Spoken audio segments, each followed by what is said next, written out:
స్వతంత్ర భక్తి ప్రేక్షకులకు నమస్కారం. రోజు భారతంలోని కథలు చెప్పుకుందాం.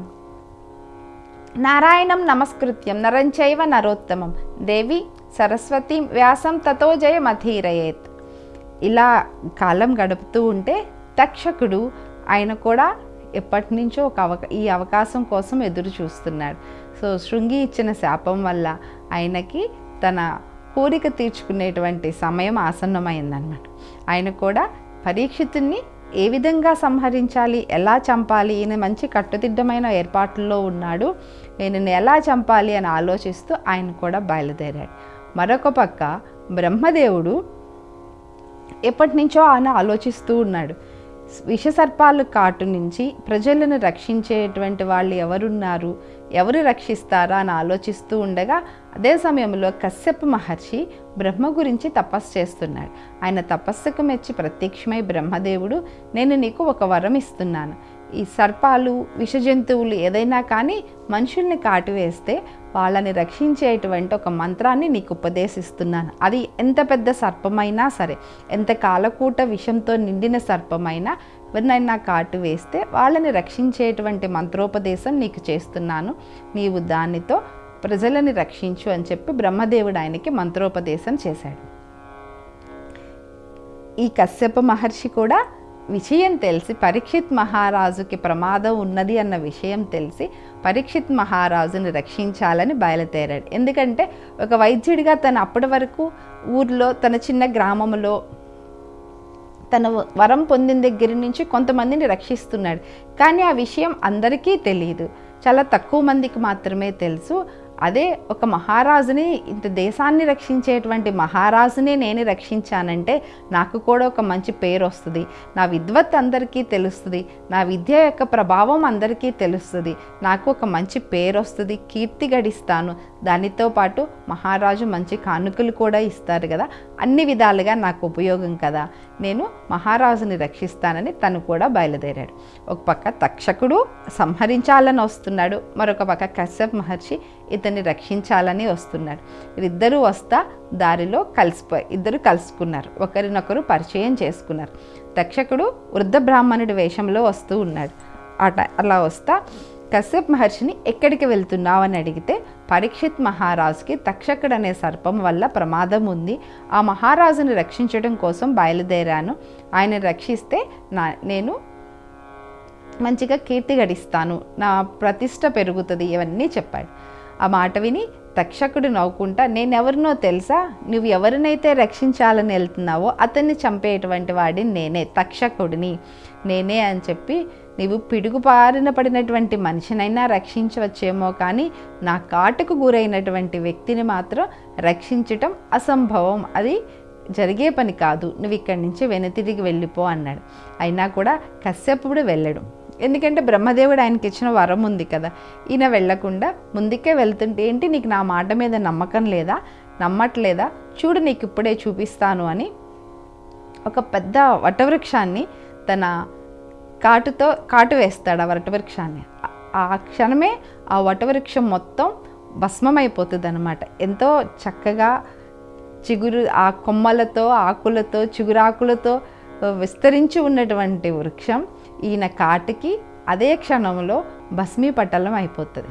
వెంటనే తన శక్తిని చూపించి తక్షకుడు గర్వపడుతూ ఉంటాడు, చూసావా ఇంతటి పెద్ద వటవృక్షమే నా కాటికి భస్మీపటలం అయిపోయింది, ఇక నువ్వెంత, నువ్వు ఆ మహారాజు ఎంత, అతను నువ్వేం రక్షించగలుగుతావు అంటే, కశ్యపుడు నవ్వుకుని తనకి బ్రహ్మదేవుడు ఇచ్చినటువంటి విద్యతో ఆ వటవృక్షాన్ని మరలా జీవింపచేస్తాడు.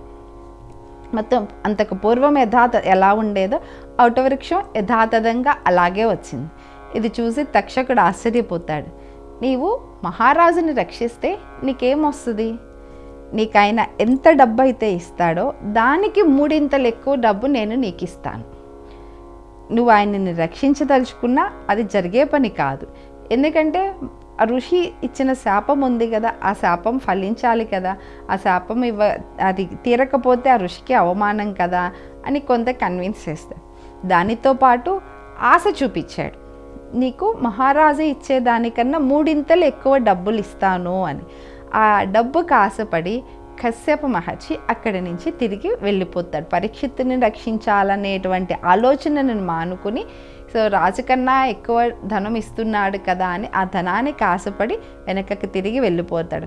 మొట్టమొదటిసారిగా వైద్యం ఇక్కడే అమ్ముడుపోయింది. అప్పటి వరకు ఎటువంటి ధన ప్రలోభానికి లోను కానటువంటి వైద్య విద్య మొట్టమొదటిసారి పరీక్షిత్ మహారాజు విషయంలో ధనానికి అమ్ముడుపోయి ఈరోజు ఈ పరిస్థితికి వచ్చిందనమాట. సో కశ్యపుడు ఆ డబ్బులు ధనం తీసుకుని అక్కడి నుంచి తిరిగి వెళ్ళిపోయాడు.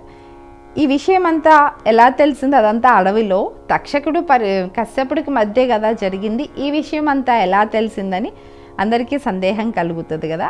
ఎలా అంటే పరీక్షిత్ మహారాజు రాజ్యంలో ఉన్నటువంటి ఒక వ్యక్తి వంటకి పుల్లలన్నీ ఏరుకోవటం కోసమని ఆ వనంలో తిరుగుతూ ఉన్నాడు. అతను ఆ వటవృక్షం మీదకెక్కి ఆ వృక్షం మీద ఉన్నటువంటి కొన్ని పుల్లల్ని, వాటిని చిన్న చిన్న పుల్లలు వాటన్నిటిని తెంచుకుంటూ అవన్నీ చూస్తూ ఉన్నాడు. ఆ సమయంలో తక్షకుడికి కశ్యపుడికి మధ్య జరిగినటువంటి సంభాషణ అంతా విన్నాడు. అంతేకాకుండా ఏ వటవృక్షాన్నైతే తక్షకుడు కాటువేసి భస్మీపటలం చేశాడో అదే వటవృక్షాన్ని కశ్యపుడు రక్షించాడు కదా, ఆ సమయంలో భస్మమయ్యాడు. మళ్ళీ ఈయన రక్షించినప్పుడు వటవృక్షంతో పాటు అతను కూడా బతికి వచ్చాడు. ఇంత సాక్ష్యం ఉండడం వల్ల అతను మొత్తం రాజ్యంలోకి వెళ్ళి జరిగిన విషయం అంతా చెప్పాడు.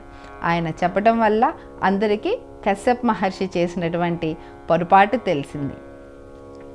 దీనితో పాటు ఇక తక్షకుడు ఏం చేశాడంటే, తన సర్పజాతిలో ఉన్నటువంటి సర్పాలన్నింటినీ పిలిచి, మీరు మారువేషాలు ధరించి ఆ మహారాజు దగ్గరికి వెళ్ళండి. ఎలా అంటే మంచి సుగంధభరితమైనటువంటి పుష్పాలు, రుచికరమైనటువంటి ఫలాలు తీసుకుని చక్కగా వేదం చదువుతా మహారాజు దగ్గరికి వెళ్ళండి. ఆయన మీకు మెచ్చి మంచి కానుకలు ఇస్తాడు. నేను కూడా ఏదో ఒక రూపంలో కలిసిపోయి మీతో వచ్చేస్తాను అని చెప్పాడు. సహజంగా మహారాజు నిర్మించుకున్నటువంటి భవనంలోకి ఎవరికీ ప్రవేశం లేదు. కానీ వీళ్ళు బ్రాహ్మణ వేషంలు ధరించి వచ్చారు, చక్కగా వేదం చదువుతున్నారు. ఈయన వేద ప్రియుడు అవ్వటం వల్ల పరీక్షిత్ వాళ్ళని తన భవనంలోకి అనుమతించాడు. వచ్చి వారందరూ చక్కగా ఆయన ముందు వేదం చదివి వాళ్ళు తెచ్చినటువంటి పూలు పండ్లు కానుకగా ఆయనకి సమర్పించారు. ఆయన సంతోషించి వారికి కానుకలు ఇచ్చి పంపించాడు. నమస్కారం. స్వతంత్ర భక్తి యూట్యూబ్ ఛానల్ ని సపోర్ట్ చేయండి.